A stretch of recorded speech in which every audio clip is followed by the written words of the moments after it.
Hey everybody, welcome back to Tommy's Tesla Tech and Travel. Today is actually kind of a special day. We're going to test out a free feature that Tesla gave us to try for a month. Well, not just us, a lot of people, but it's on our Model Y and Model 3. And what's that feature? Full self-driving. Charlie, do you want to do some full self-driving? The car can drive all by itself. Are you ready? Yeah. You want to try it? Well, we're going to do it just for fun, and then we're going to talk about the different settings. Are you ready? Yeah. Say 1, 2, 3, go! But before we do self-driving, what should we go do? Bowling. Bowling? Yeah. You want to go bowling? Yeah. Are you excited? Yeah. You've ever been bowling before? No. Have I? Yeah. Has Mama? No. I don't know. Probably. I would assume so. But let's go bowling. Back in high school, even my first year in college, this was a staple. We'd come to Fiesta Lanes pretty much every Friday, I think it was, for cosmic bowling. Basically bowling with black lights on and everything else, and just going crazy to talk to girls. That's what I did. This has changed a lot since last time I was here. There it is, Chuck. Let's get bowling, Daddy.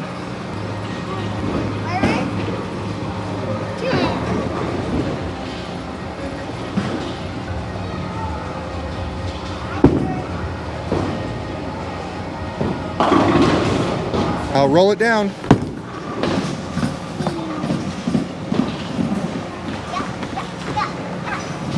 Whoever wins or whoever loses has to buy the other one lunch, okay? I'm not just saying this as a parent. Pretty sure that ball's cockeyed because he threw it really well that second time and it still curved and he put no English on that ball whatsoever. I love my kid. He's a pain in the butt, but this makes me happy. He's all about winning and losing. I don't know where he got that from. Charlie hit his first pins. Yay. We agreed that the winner buys lunch. All right, wait, no, scratch that. The loser buys lunch. I almost forgot.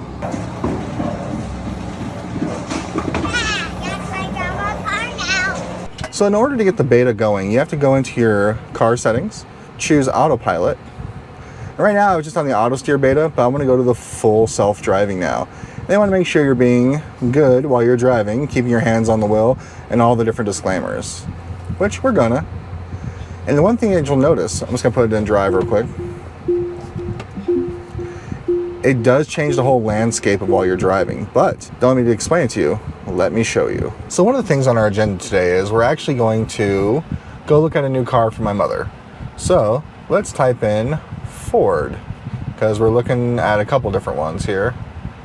And the closest one is going to be the Holmes Total Ford right up here off of Auto Mall, which is not very far away. So let's give it a whirl, kinda. I'm not going to engage it just yet, just because this is a busy intersection. I'm not trying to, I don't know, I'm not comfortable using it just yet in that heavy of traffic. But I've used it several times now over like our simple drives, like going to and from my kid's school, which is less than half a mile from, or less than a mile from our house, and down some straightaways near my work. So we're on the road. But if you look, the map is crazy different from auto steer and just from general cruise control, and showing you everything around you. It's actually really, really impressive. All right, now that we're on the road here, I am going to bring it down, and now we are on full hands-free, as you can see. Don't get me wrong, I want you to keep your hands on the wheel for safety. I'm going to kind of just keep them close by just to show you, but we're going to make a right turn up here at this intersection. I'm kind of interested because this is heavier traffic than I would like to try it in, but let's see what happens. But I do love that it shows you everything around you, and realistically, I can hit the signal, and it'll turn right sooner or later than I would, than it would think it needs to. But right now, it's gauging the distance between everybody. It's starting to slow down itself. It is braking. I haven't touched anything. See, it has a little sign showing you that it's pulling back on the energy. It's braking and coming to a stop. Charlie, we stopped. How do you like auto drive so far, or self-driving? You like it? It's really expensive though, so I don't think we're going to buy it. But Elon was nice enough to give us a free trial. See, turned on its own signal. I am going to touch the wheel just so it knows I'm still here. and now it's turning itself. It's crazy. Ooh, that's pretty quick acceleration. That's quicker than it's done before.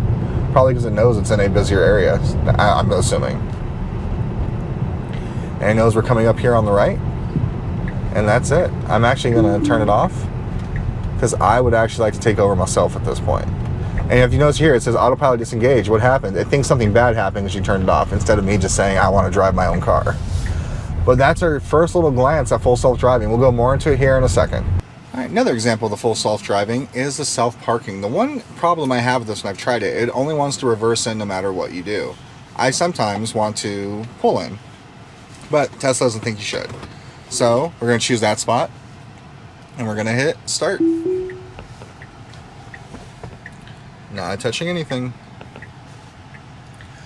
Although I think one of the main reasons that they want you to keep your hands on your wheel is, like me, I'm just paranoid it is going to hit something. So I just keep my eye on it and keep my hands ready.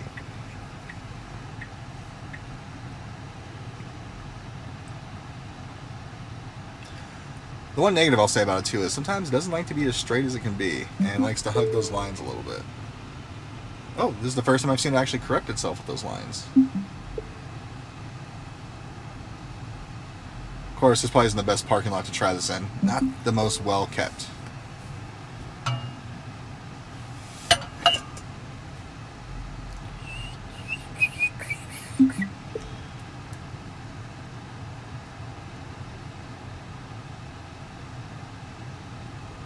Yeah, that was cool. It's the first time it's actually corrected itself. And now it's parked. What you think, Chuck? Yay. It's now a couple days later. We're going to do some more tests here using self-driving. So I'm actually going to engage it here in a second. And we're going to just go to a Dutch Brothers here in downtown Marana. And we're going to see how well it pilots us there. And we're off. So the turns is always where I get a little concerned, especially when there's oncoming traffic. So let's see what happens here. Signal's on, we're starting to brake. Hopefully it sees the car here is turning left. It does. And we're gonna turn left now. Oh, this is so weird. Charlie, is this weird? Yeah, I agree.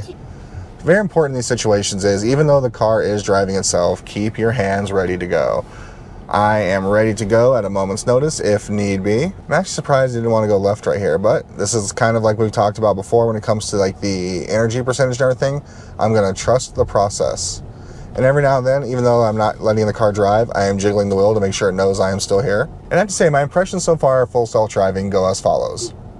I think it's really cool. I've enjoyed experimenting with it and playing with it. I don't think it's worth that investment for me at this point, because that is a lot of money for something I don't think I'm going to be comfortable enough using all the time. The reality is, even now that I'm using it once in a while, I'm still taking it over when there's traffic around, because I trust my instincts more than it. Yep, that is a Model S. Charlie just pointed out there's a Model S over here to the right. My kid loves Teslas. Do you love Teslas, Charlie? Say it loud. Yeah. Yeah. Charlie loves Teslas. So at this point, I've actually taken over from the self-driving because we're almost to our destination. But I have a couple of pros and cons now that we've done all the different things that self-driving offers. I do love the assisted lane change. That makes life really easy because the car does see stuff in my blind spot that I do not. And it drives really smoothly, and even is accelerated to the appropriate speed. Even sometimes it hasn't been the speed limit per se. So like there's been a couple of instances where it's been 35, but the flow of traffic was like 40. It actually went 40 for me. I don't know if that's something it's supposed to do or not. With all that being said, my cons are, I don't know if it's worth the price for me, as I don't think I would use it enough to actually engage it. And at $200 a month for just a subscription, well, a surprise to me, as I was editing this video, I went back to get some screen caps to put in, and I realized, oh, it's only $99 a month now. Last time I checked it, it was still $199. So $99, although still high, much more reasonable. But again, I don't know if it's enough for me to actually subscribe to it. Back to Tommy. I can't rationalize that. It's not exactly paying, $15 for like Netflix, for example. It's definitely a investment if you're using it all the time. And there's now been a few times where I've been using it and it's like, put your hands on the wheel, and I've done it, or it's just terminated itself and went into like just lane control, lane assist. So I don't know. I'm still on the fence. We're going to do a couple more things today, but as of right now, I don't think it's on the agenda for Tesla Tech and Travel. But it was fun playing with it.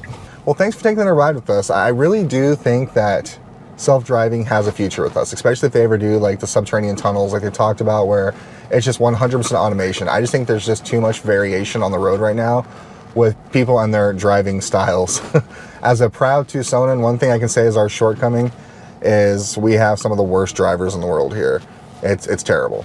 Yeah, I don't think we're going to invest our money into it, but I just like to say there was an amazing free trial that we got for both the Model Y and our Model 3. And the part I found really funny is Charlie outed his mama that she was actually playing with it in the Model 3. And she is definitely not that type of person. She's like, no, I just want to drive, hands on the wheel. I asked her how she liked it, and she goes, it was really fun, but weird. And I just watched somebody vomit right in front of me, so that's really interesting. Well, hey guys, thanks for taking another ride with us. This has been Tommy's Tesla Tech and Travel Tech/Tesla edition. So if you're interested in self-driving and you have a Model Y or a Model S or any Tesla, just look into your app for those options. Like I said, it's about 200, or a Model X, as Charlie just pointed out. There's options for subscription, and there's also options for just purchasing it outright. But make sure you do your research, because as I recall, it follows the car, not the driver. So if you buy it for that car, you can't move it to a new car. Sorry, one person's throwing up in front of me, another person just almost hit the other car. Like I said, worst drivers in the world. Thanks for watching.